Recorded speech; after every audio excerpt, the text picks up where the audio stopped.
Liz Burr.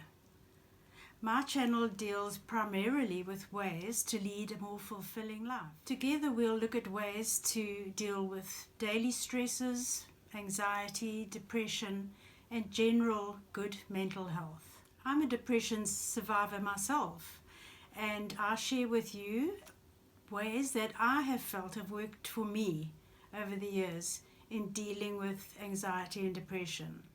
I'm a qualified hypnotherapist, and I believe that anything is possible using the power of our minds. Today's topic is ways to deal with anxiety. Now, this is an enormous topic, and there are many ways to deal with anxiety. But today I'm going to share just a few with you that have worked for me. Now, there, of course, are different kinds of anxiety. There's the anxiety that you may feel when entering into an unfamiliar situation or something scary happening. Now, that's normal anxiety, and it passes the minute you are more familiar with your surroundings. But what I'm talking about is an anxiety disorder. A feeling that is a fear that can't be explained to anybody who hasn't experienced it before. To say it's butterflies in the tummy is way too mild. It's sweating, it's perhaps uncontrollable crying, it's feeling completely out of control, and really being so afraid and not knowing what to do about it. Before we discuss any ways of coping with this type of anxiety, if you are experiencing this and you haven't as yet sought professional help, please do so. It's not necessary to suffer with this condition on your own. Once you've watched this video, I suggest that you make a little list. There are only 5 points that I'm going to make, and just jot them down and put them in your bag or stick them inside your cupboard door, somewhere that you can refer back to them. Because I can tell you, when the anxiety hits, that's not the time you're going to want to be putting a video on and trying to get some help. You need immediate help. Right, tip number 1. This is going to sound strange. Discipline. In order to cope with anxiety, you first of all need to be disciplined. The fact that you're watching this video means that you are looking for ways to cope with it. So I'm quite sure that you will jot these points down, and then when the anxiety strikes, be disciplined enough, instead of taking to your bed or going to some other dark place, be disciplined enough to go straight to the list and start dealing with it. That's tip number 1, discipline. Tip number 2, breathing. Without even realizing it, your breathing will have become quite erratic. Your heart rate will be much faster. Be aware of that. Start taking some deep breaths and concentrate on those breaths. As you breathe in, concentrate on it. Imagine your lungs filling up with air. And breathe out and imagine them deflating again. You're taking your mind away from your anxiety. Just concentrate on your breathing. Bring everything back to normal. Your heart rate will slow down again. Your breathing will come back to normal. And at the same time, you're going to be concentrating on something other than your anxiety. Tip number 3, take back control. When you're experiencing this severe anxiety, you probably feel out of control. I know I do.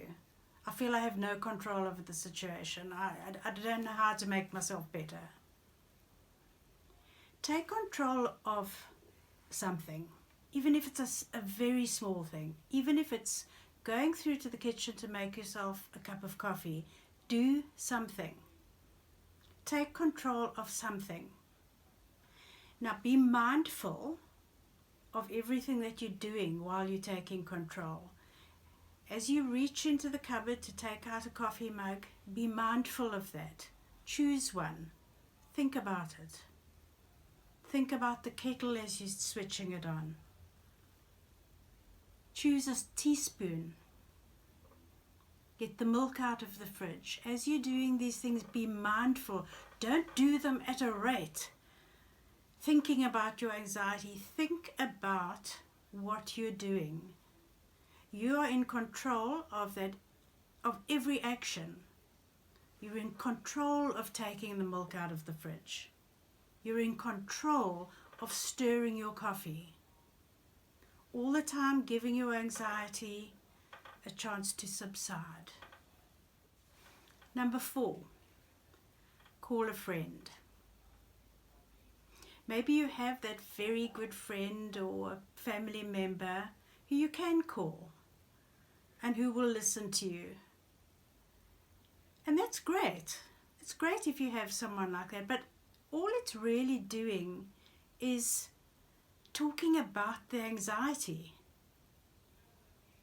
If you phoned another friend, someone you don't share those sort of deep secrets with, and just said, "Hi, how are you? How's your week been?" Let them talk. Who knows, perhaps they've had a problem of their own during the week. And next thing you know, you'll be listening to their problem. Perhaps something hilarious has happened and, believe it or not, you're laughing. But take your mind off of yourself. That's the reason for phoning the friend. The reason for phoning the friend is not to get their sympathy, because that's just keeping you thinking about your anxiety. Take your mind off of your anxiety. Try to reach out to somebody else. And remember, going back to the discipline, these things aren't always easy. If you're finding this video helpful, please like and share. And if you subscribe and hit the little notification bell, you'll be informed next time I upload a video. Tip number 5, exercise. Now this doesn't work for everyone, I realize that, but for those of you who do run or walk or cycle or even swim, this is an absolute winner. Just get out there, get into the fresh air and run that anxiety away, ride it away, swim it away. It's a real winner, this one. Now this is such a big subject, really. I've just spoken about 5 little tools that you might find helpful and that I have found helpful. But it's really a big subject, and if you feel that you need professional help, please seek it. It's not necessary to suffer on your own. There's lots of help out there for you. But these few little tips that I've given you today, I do hope that they help. They helped me, and I certainly hope that they help you. Bye for now. Take care. I'd love it if you'd share this video with anyone who you think may benefit from it. Thanks so much.